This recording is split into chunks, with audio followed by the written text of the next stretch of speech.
If I was Matt Rife with a mostly female audience, I would be comparing myself to the Kardashians because both our careers took off after we got plastic surgery. And I would really lean into that. And talking about like feeling objectified, that's totally valid and would totally resonate with a female audience. And I would use that and talk about pretty privilege. And I would make a joke of like how it's so hard to be so hot. There's actually so much material there, resurfacing interviews of him feeling insecure about his looks, and now that he feels really famous for his looks, he probably has imposter syndrome and feels really insecure. Those are some great things to make jokes about with a mostly women audience. Sassy men are in.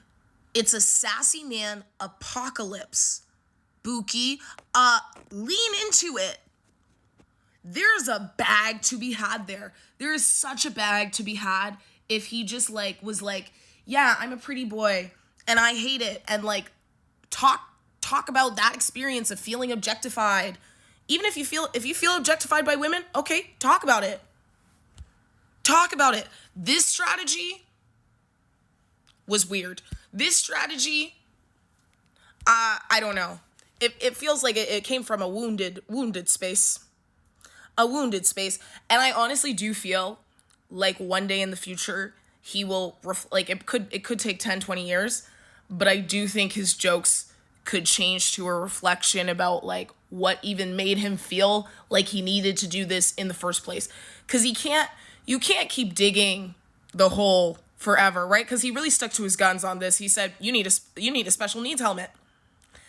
He really stuck to his guns on that. And one day, it won't be today. It won't be tomorrow.